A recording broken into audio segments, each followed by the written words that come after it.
To curb financial misconducts by public servants, the federal government launched the whistleblowing policy on December 21, 2016. Today, we will be probing the anti-corruption program and examining how effective it has been so far in the recovery of stolen funds. This is Break It Down.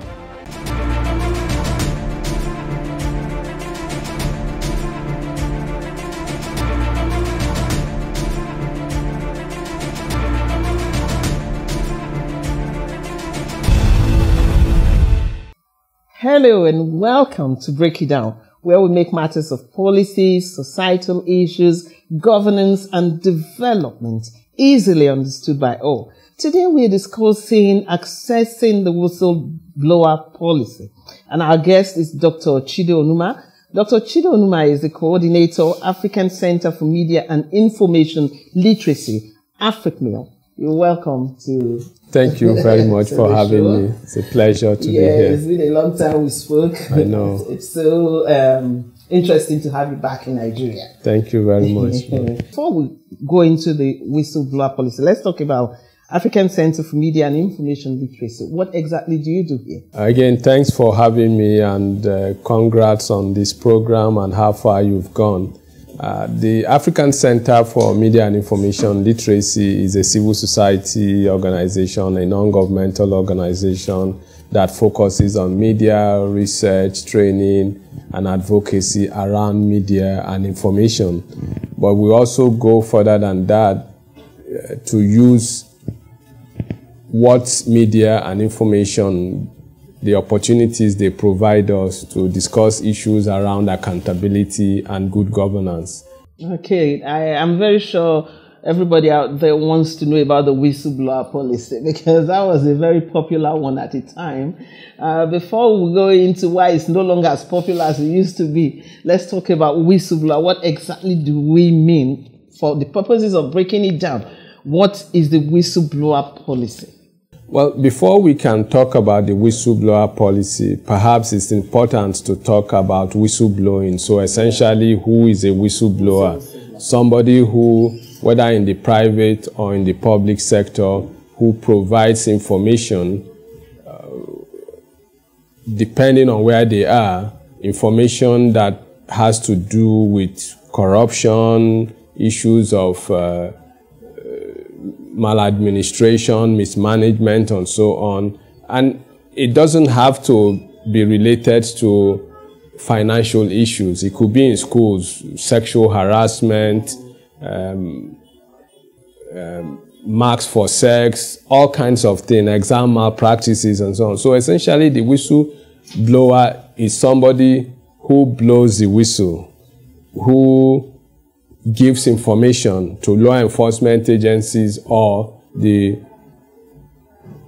particular agency of government that deals with issues of accountability, enforcement. So it could be to the police, it could be to ICPC, it could be to EFCC, it could be to the Code of Conduct. It's to provide... It could be to NAPTIP. Yeah, NAPTIP. Just to provide, somebody who provides information to ensure that things are done right. So that, in breaking it down, is what we can refer to as a whistleblower. There are many dimensions to it in terms of when you now talk about the policy, what it involves.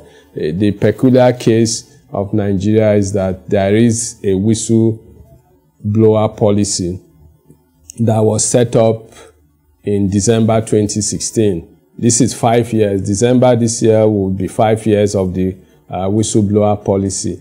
It's not a law yet, which poses a bit of a challenge on its own.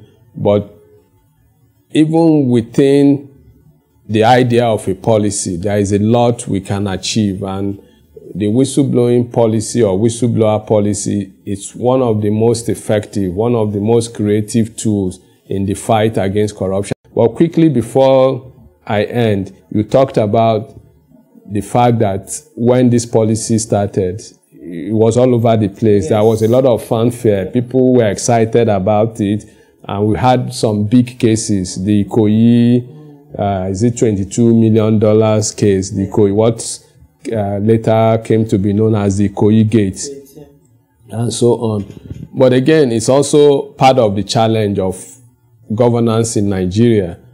We have interfaced or engaged with the whistleblowing policy for the past 4 years, and we've done a lot. Currently, we are doing some capacity training in partnership with PICA for ministries, departments, and agencies to create awareness about the whistleblowing policy. We are running jingles and ads on radio to create awareness. But again, the point is that government is excited about these things, but the whole excitement has lost. The issue is that typical of governance in Nigeria, they don't put their money where their mouth is, So there is issue of capacity, there is issue of funding, and so on. If you do something like this, you need to support the organization, you need to provide them the necessary capacity and infrastructure for them to take off properly. I mean, PICA, I don't know if PICA, not that I'm aware of, not that our organization is aware of, all the jingles on whistleblowing awareness that are running, they are being run by AFRICMIL because we get support from the MacArthur Foundation to support PICA. Government is not putting money in creating... Is it that government has lost interest? Well, is it safe to say that? It could be. It could be the same issue of political will. Again, the argument of putting your money where your mouth is. Yeah, I was going to ask that. Is it that those who created the policy themselves are now dipping their hands in the tea? I don't think that's the case. It's perhaps what one could describe as being responsible for this could be the one could be lack of political will, but the other one could be lack of strategic attention to what needs to be done. So this policy, when it was initiated, it was put in the control of the Ministry of Finance. Later, the ministry changed from Ministry of Finance to Budget and National Planning. Then one minister left and another minister came. Then it was the idea of PACAC initially, originally, the Presidential Advisory Committee Against Corruption, which is headed by Professor Isa Sage, but being run by the Executive Secretary.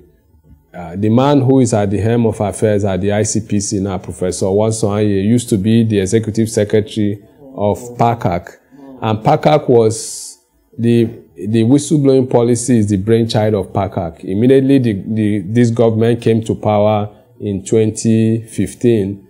They introduced PACAC. PACAC now, I think they traveled around the world and got ideas about what needs to be, and the whistleblowing policy was one of the recommendations that they made to the government. I know a lot of people now feel disenchanted, and part of it is also the institutional capacity of even the anti-corruption agencies. And we tried to interface with one of them 2-3 years ago, and they weren't keen in following up cases. We recommended people to them who blew the whistle. They complained to us that they blew the whistle, monies were recovered. Yeah. They didn't get the money that was due them. Who was responsible for that? Because there was a lot of that at that time. A lot of complaints. Some people complained they didn't get the correct percentage. Others complaining that they did not even get anything at all. They had to press through the media to be able to even get. Part of it was a genuine mistake, because I know subsequently in many meetings, including the last one we had in February last year, which was a training for MDAs on the whistleblowing policy before COVID turned the world upside down. The issue came up again, and Professor Sage made, in his contribution, he tried to clarify the issue of fund, that the higher the amount, the lower the percentage, and that it's anywhere between 2.5 to about 5%. But again, the other issue is that if the money is not recovered, there is really nothing to pay to anybody. So sometimes we can be impatient. We may not get the full details, understand. But there are also there are some things within the policy, because then you hear something that says you have to provide information to the government that the government doesn't already have. How do you know that the government doesn't have this information? There could be a lot of mischief. There have been cases that have come to our attention where people report cases and the officers they report to turn around and use them to make money and so on. So, typical of the bureaucracy in public service, all these things come up. But I think it's a challenge that the government needs to deal with. The important thing going forward is to see how we can have a policy in place, then now move from policy to law, so that we can have a law that governs the whole whistleblowing policy, particularly the issue of protection of whistleblowers, yes, because it's at the heart of this issue. Let's take a break now, because that is where we're going to. How do you protect the whistleblower? What actually qualifies one to be a whistleblower anyway? And then how do you protect that person? We'll take a break now, because I know a lot of you are interested in this. You want to get some percentage. You want to blow some whistle. You're still on Break It Down. We're still discussing accessing the whistleblower policy in Nigeria. We'll be back.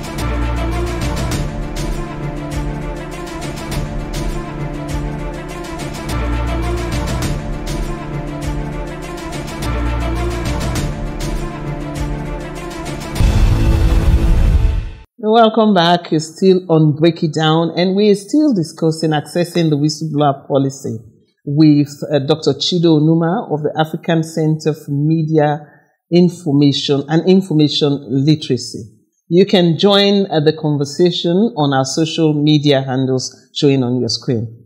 If you want to zero in now into the financial aspect, because I think that's what people are really interested in, collecting some kind of reward for which shouldn't be, I mean, but I understand where you're coming from. The issue of reward. We need to grow a society or build a society where people, when you see something, you say something. When you see something wrong, something that is not supposed to be the way it's meant to be, you should be able to provide information to relevant authorities, whether the police, whether the anti-corruption agencies, and so on. But I'm sure a lot of people are interested in the financial aspect of the whistleblowing policy, which is good. There is nothing wrong. There are in other countries as well that you have situations where people get compensated for blowing the whistle, and I think it's also an added incentive if that will help expand the frontiers of the whistleblowing policy, that people get rewarded for blowing the whistle. If, for example, I stumble upon corruption in an institution, or I even stumble upon like the Ikoyi kind of money, where should I go to? Which should be my first point of call? What is the process? Okay, well, there are many layers. If we are looking at the whistleblowing policy, for example, the Presidential Initiative on Continuous Audit, PICA, which is the Department of Government in the Ministry of Finance, Budget and National Planning that handles the whistleblowing policy, they have a portal where you can go to submit. It's anonymous. You can also text. There is a number you can text. There is an email you can use. That's your first point. If you want to deal with the presidential initiative directly, you report your case anonymously. They provide feedback and they can give you information as how the case develops and so on. They receive, hundreds of cases every week, week in, week out, and they take up a lot of them. Sometimes they investigate and say they get back to the people. It's not always that they provide feedback, which is also a challenge. Then people get worried and say, oh, what has happened to my case? Is it that these people have sold out and they've used me to make money or so. Sometimes they investigate, there is really no lead or nothing comes out of it. They decide to leave, but we encourage them to give feedback to the people once they find out that, okay, there is nothing here. So that's at one level. Of course, you can also report directly to ICPC. They also, on their website, they have numbers and information, email you can report to. Same for the Nigerian police, same for the Code of Conduct Bureau, same for the EFCC. All these agencies have places. Some of them actually have, if not directly whistleblowing unit, but much bigger units in which whistleblowing is incorporated that you can report to. But for the benefit of your audience and considering how the kind of interest that your listeners and viewers want, the kind of interest they have in this, to know what is the first point, where do we go to? You can provide information about the Presidential Initiative on Continuous Audit, their website and their email address, and also numbers that people can quickly. Just to add also, one of the things that the African Center for Media and Information Literacy is doing in partnership with the Yaradua Center is to create a public interface, an anonymous platform where the public, maybe sometimes from our own research, some people are wary when it has to do with government. So we are trying to also create a civil society-backed platform that people can report anonymously this, and we hope to promote it because we just finished a survey of 5 years of the whistleblowing policy, which will be launched soon, and we'll definitely get in touch with Break It Down to for you to be part of the activities around that. We're excited about this survey because it tells us all the challenges of whistleblowing in Nigeria. We interviewed over 1,000 people, what Nigerians are thinking, why this thing was really big and popular at the initial stage and now it's going down. All of that is contained in the survey, and we are going to make the report available to the public. So part of that survey report will tie into this public platform we are creating that will be civil society led. We are Nigerians. So we hope that at the end of the process, we can resurrect or recreate the initial buzz and enthusiasm that. Yeah, let's look at the flip side of the policy, where you may have some people who just want to use it for malevolent purposes. Maybe they have something against someone and they just want to give the person some stress. Is there any clause in the policy that provides punishment for such people? Not in the policy, but some of the anti-corruption agencies, like the EFCC, for example, it's a crime to knowingly blow the whistle when you know that, like, I'm trying to see how to explain it without sounding like, to knowingly give false information. Yeah, when you know that the information you're giving, and there have been cases where courts have found people guilty and sentenced them to, different terms of imprisonment. So it's an offense. Even though the policy encourages people to provide information, the anti-corruption agencies, and I think including the Nigerian police, will frown as it's basically a criminal offense to give false information, to knowingly giving false information because you want to get back at somebody or punish a friend or a colleague or something. And we also try to emphasize that. Don't think that you can hide under the umbrella or guise of blowing the whistle and provide false information because you want some people to be punished. So I think existing laws do take care of it, but by the time, those are some of the things also, even though we as an organization, we are not big on that, because at the end of the day, when the expectation is that information you provide will be anonymous, will be secret. So if people investigate and find out that your information is false, they can discard it. So if you say, for example, you accuse me of taking ₦1 billion from my organization, and the matter goes to the police is not already in the public. So the police investigates. Once they find out and that it's a false petition, they can discard it without the public knowing. So there is really no basis to now go around punishing people, because the flip side of the argument is that if you say you want to punish people, sometimes, for example, if they say a minister had ₦1 billion in this house, and I blow the whistle to give that information, before the investigators get there, one, somebody could tip them off. Yeah. Two, it's possible that, and these people who keep monies like that, they keep moving it from every now and then. So if the person moves that money, and you now go there and you didn't find the money, you now turn around to accuse me of providing false information, and you sentence me to. So we try as much as possible to de-emphasize that it's something that can be dealt with. Quickly, let's look at witness protection. Is there some kind of witness protection program? That's the expectation, but it's not spelled out in the policy. It's something going forward when the policy expands into a law. Because again, I'm happy you raised this issue. The protection of whistleblowers, call it witness protection, is at the heart, is at core of the whistleblowing. Because if people feel they are not protected, no matter how patriotic they are, nobody will want to report.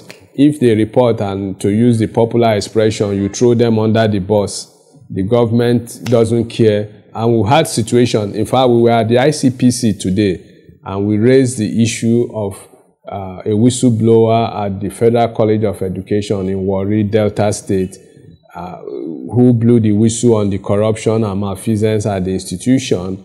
And the ICPC has investigated the case and are even prosecuting the offenders, which is good. But then this guy who suffered retaliation and reprisal, he's been sacked. So we raised the issue when we got to ICPC, and we were happy their response. They say, oh, you need to escalate this thing, we need to follow up. So it's important that whistleblowers get protection. But specifically on witness protection, it's not something that is spelled out. It's imagined that can happen within the context of the policy.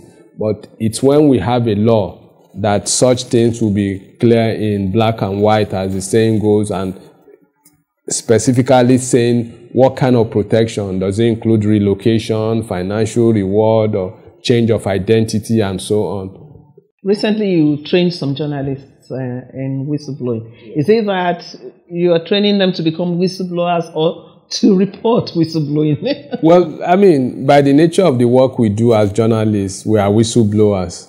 You know, we get information from people, we blow the whistle, or we write the story, you know.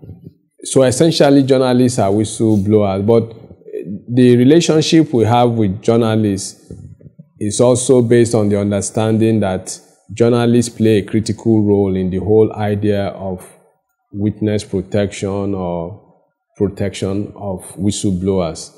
Again, I go back to the argument that protection of whistleblowers is at the core of the whole conversation around whistleblowing. So the journalists are the ones, if somebody comes to give you a lead or a scoop and you now input the person's name in the paper, you are endangering the person's life. If somebody provides information to ICPC and then ICPC is investigating the story, and as a journalist you stumble on the story, and the next thing is you write the person's name in the story, you are endangering the life. So the training is to help journalists to understand these aspects of whistleblowing, what it means, how to report whistleblowers, to ensure that in reporting whistleblowers we do not endanger their life while telling their stories and so on. And we think it's a collaboration that can help expand the conversation around whistleblowing. When reporters who themselves are whistleblowers have a good understanding of the whole concept of whistleblowing.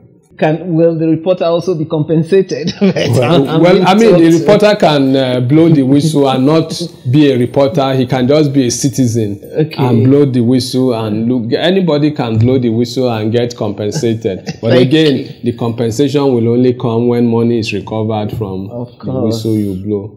Thank you so much. Thanks for being on the show. It's a pleasure. We've had a very interesting time, very educating and informative. Thank you so much. We've been discussing accessing the whistleblower policy with CHIDO ONUMAH of the African Center for Media and Information Literacy. Thank you very much for being on the show this week. We'll be back same time next week. This is Break It Down.